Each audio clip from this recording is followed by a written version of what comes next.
Tokoh sosiologi Max Weber adalah tokoh yang membahas sosiologi dari segi. Oke, kita akan bahas tokoh-tokoh sosiologi. Langsung saja kita bahas tokoh-tokoh ilmu sosiologi. Oke, yang pertama ada Peter Lim Sorokin. Sosiologi adalah ilmu yang mempelajari hubungan dan pengaruh timbal balik antara aneka macam gejala sosial, misalnya gejala ekonomi, gejala keluarga, dan gejala moral. Oke, kemudian yang kedua ada namanya Rocek dan Warren. Menurut tokoh ini, sosiologi adalah ilmu yang mempelajari hubungan antara manusia dalam kelompok-kelompok. Kemudian yang ketiga ada William F. Ofgon dan Mayer F. Ningkop. Sosiologi adalah penelitian secara ilmiah terhadap interaksi sosial dan hasilnya. G. A. Von. Sosiologi adalah ilmu pengetahuan tentang struktur-struktur dan proses-proses kemasyarakatan yang bersifat stabil. Max Weber. Sosiologi adalah ilmu yang berupaya memahami tindakan-tindakan sosial. Selo Sumarjan. Sosiologi adalah ilmu kemasyarakatan yang mempelajari struktur sosial dalam proses-proses sosial termasuk perubahan sosial. Kemudian yang ketujuh ada Paul B. Horton. Sosiologi adalah ilmu yang memusatkan penelaahan pada kehidupan kelompok dan produk kehidupan kelompok tersebut. Oke, kemudian yang kedelapan Surjano Sukanto. Sosiologi adalah ilmu yang memusatkan perhatian pada segi-segi kemasyarakatan yang bersifat umum dan berusaha untuk mendapatkan pola-pola umum kehidupan masyarakat. Oke, yang terakhir ada William Kornblum. Sosiologi adalah suatu upaya ilmiah untuk mempelajari masyarakat dan perilakunya. Oke, kita kembali soal tokoh sosiologi. Max Weber adalah tokoh yang membahas sosiologi dari segi. Oke, tadi kita sudah bahas, ini adalah dari segi tindakan sosial.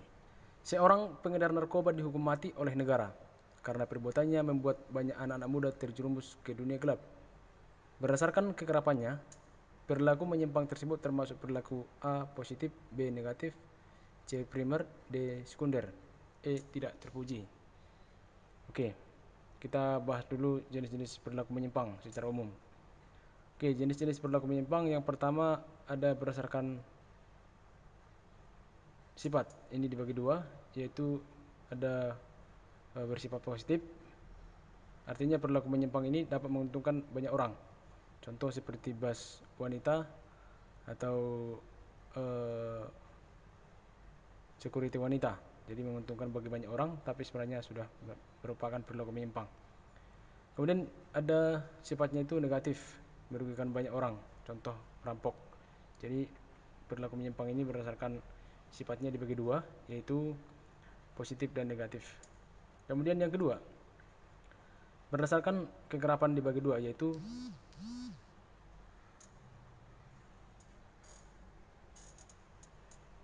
perilaku menyimpang primer.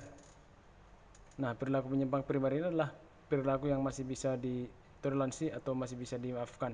Contoh seorang anak mencontek saat ujian, ditegur oleh guru, jadi ini masih bisa dimaafkan. Atau seorang pelanggar lalu lintas, saat melanggar lalu lintas itu masih bisa ditoleransi. Yang kedua ada perilaku menyimpang sekunder. Perilaku menyimpang ini adalah perilaku yang tidak bisa lagi ditoleransi atau sudah dilakukan berulang-ulang juga. Ini contoh seorang koruptor dimasukkan ke penjara karena tidak bisa ditoleransi oleh masyarakat karena merugikan masyarakat banyak. Oke, kita kembali ke soal. Seorang pengedar narkoba dihukum mati oleh negara karena perbuatannya membuat bahaya banyak anak-anak muda terjerumus ke dunia gelap. Berdasarkan kekerapannya perilaku menyimpang tersebut termasuk perilaku menyimpang. Oke, ini sudah tidak dapat lagi ditoleransi oleh masyarakat sehingga ini merupakan perilaku menyimpang sekunder. Andi adalah seorang pengusaha kelas kakap. Pada saat pemilihan umum ikut menjadi calon anggota DPR dan terpilih. Namun di tengah perjalanan Andi melakukan kesalahan fatal yaitu korupsi sehingga hidupnya sekarang menjadi miskin dan melarat. Berdasarkan TV, bentuk mobilitas yang terjadi adalah, berdasarkan TV ini mobilitas ini ada mobilitas horizontal dan juga ada mobilitas vertikal. Mobilitas horizontal itu adalah mobilitas sosial yang terjadi secara sederajat. Kemudian mobilitas vertikal ini adalah mobilitas yang tidak sederajat. Mobilitas horizontal misalnya itu seorang karyawan yang menjadi karyawan juga pindah. Misalnya karyawan karet menjadi karyawan pabrik, itu tetap, itu namanya horizontal ya. Kalau yang vertikal naik ini contohnya itu seorang yang pemulung menjadi anggota DPR, termasuk itu contohnya itu adalah vertikal naik. Nah, kembali ke soal. Ini Andi adalah seorang pengusaha kelas kakap pada saat pemilihan umum, ikut menjadi calon anggota DPR dan terpilih. Namun di tengah perjalanan Andi melakukan kesalahan fatal, yaitu korupsi, sehingga hidupnya sekarang menjadi miskin dan melarat. Berdasarkan tipenya, bentuk mobilitas yang terjadi adalah, nah seperti yang sudah kita bahas, ini tidak setaraf lagi, dari seorang pengusaha kelas kakap menjadi anggota DPR dan seorang menjadi masyarakat miskin, itu vertikal turun ya. Oke, kita lanjut soal berikutnya, itu kejahatan yang dilakukan dengan menggunakan teknik lebih canggih, intelektual, dan biasanya dilakukan pejabat tinggi disebut dengan istilah.